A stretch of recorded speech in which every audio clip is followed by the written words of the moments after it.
वापस आ गया हूँ मैं एक नई कहानी के साथ। चैनल को लाइक और सब्सक्राइब करना ना भूलें, क्योंकि डरना भी जरूरी है। हेलो दोस्तों, स्वागत है आपका मेरे चैनल द हॉरिफाइंग टेल्स में।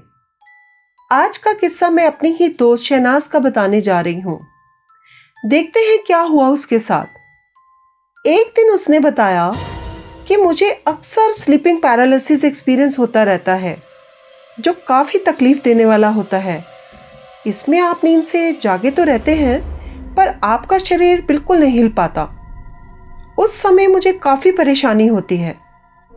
आप ऐसी चीज़ों का अनुभव कर रहे होते हैं जिससे सच्चाई का दूर दूर तक कोई वास्ता नहीं होता, और यही बात स्लीपिंग पैरालिसिस की सबसे डरावनी लगती है। ऐसा ही हुआ मेरे साथ एक दिन। बात दिसंबर 2020 की है। मेरी कंपनी ने मुझे 6 महीने की ट्रेनिंग के लिए शहर से दूर एक ऐसी जगह भेजा जहां घर काफ़ी कम थे और पास में एक तालाब भी था। वैसे तो जगह काफ़ी अच्छी थी, पर रात होते होते वहाँ लोग कम दिखाई देते।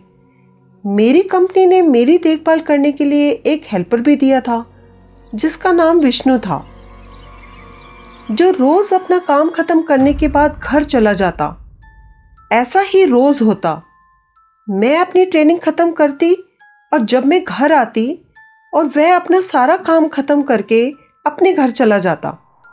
एक दिन बाहर मौसम काफ़ी सर्द था। मैं जब घर वापस आई, विष्णु ने कहा, मैडम, आपका खाना तैयार है। मुझे अब घर जाना होगा। क्या आप खाना गर्म करके खा लेंगी? उसकी बात सुनकर मैंने विष्णु से कहा कि आप जल्दी घर चले जाएं। आज मौसम बहुत ख़राब लग रहा है। मैं खाना खुद ले लूँगी। मुझे बिल्कुल भूख नहीं है अभी। आप चले जाएं, परेशान ना हो। मेरी बात सुनकर विष्णु दरवाज़ा बंद करके चला गया। मैं रोज़ सुबह जल्दी उठ जाती हूँ और थकी होने की वजह से मैं भी अपने बेड पर जाकर लेट गई और बेड के साइड लैंप को चलाकर लैपटॉप पर कुछ देखने लगी। तब बाहर बारिश शुरू हो चुकी थी। बिजली भी बहुत तेज़ आवाज़ कर रही थी। अकेले होने की वजह से मुझे थोड़ी घबराहट भी हो रही थी। काफ़ी देर लैपटॉप पर काम करते करते मेरी नींद लग गई। सोते सोते मुझे अचानक ऐसा लगा कि खिड़की पर कोई है, या शायद बाहर किसी ने दरवाज़ा खटखटाया है।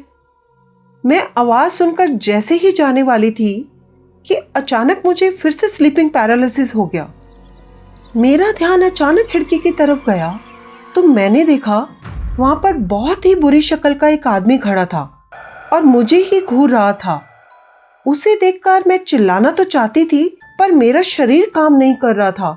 मैं अपनी पूरी ताकत से उठकर जाना चाह रही थी, पर मैं बिल्कुल भी उठ नहीं पाई। इतने में वह आदमी वहां से गायब हो गया। मुझे लगा शायद मेरा वहम होगा, क्योंकि अक्सर ऐसे में ऐसे ही ख्याल आते हैं। यह सोचकर मैंने अपनी आंखें बंद कर लीं। फिर अचानक मुझे लगा कि बाहर के कमरे में कोई है। मेरा वहम सच्चाई में बदल गया, क्योंकि बाहर के कमरे से आने वाली आवाज़ें तेज हो गई थी। मुझे लेटे लेटे पक्का यकीन हो गया कि बाहर कोई तो ज़रूर है। वैसे तो मुझे डर कम लगता है, पर उस दिन मैं अकेले होने की वजह से घबरा रही थी, क्योंकि मुझे पैरालिसिस अटैक भी आ गया था और मैं बिल्कुल नहीं हिल पा रही थी। ऊपर से बारिश भी काफ़ी तेज़ हो रही थी। अचानक मेरे कमरे का दरवाज़ा खुला और वह आदमी मेरे बिस्तर की तरफ बढ़ने लगा। उसे पास आता देखकर मेरे तो होश ही उड़ गए। मुझे ऐसा लगने लगा कि मेरी मौत आज करीब आ रही है। आज तो शायद मैं मर ही जाऊंगी। वह मेरे बिस्तर के पास आके खड़ा हो गया।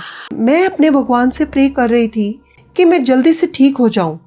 शायद उस वक्त भगवान ने मेरी सुन ली और मैं ठीक हो गई।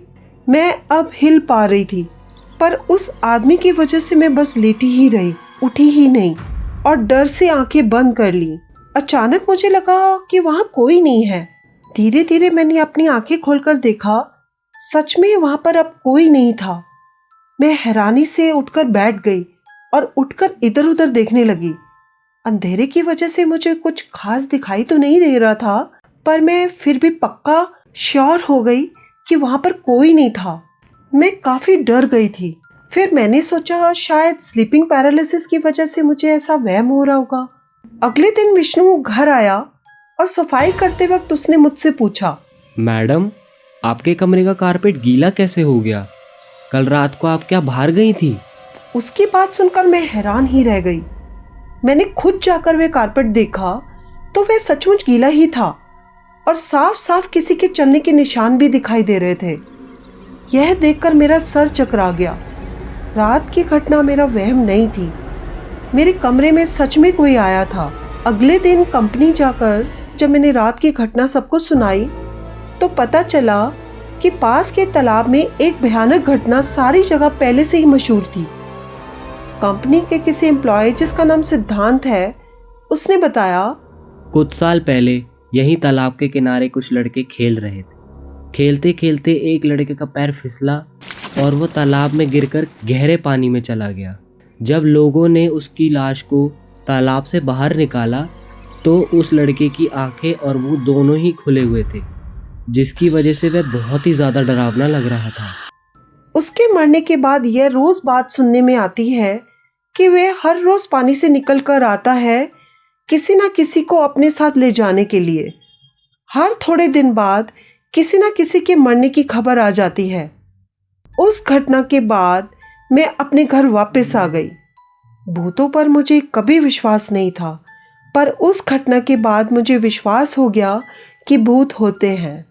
तो दोस्तों, हमारे चैनल को शेयर, कमेंट और सब्सक्राइब करना ना भूलें।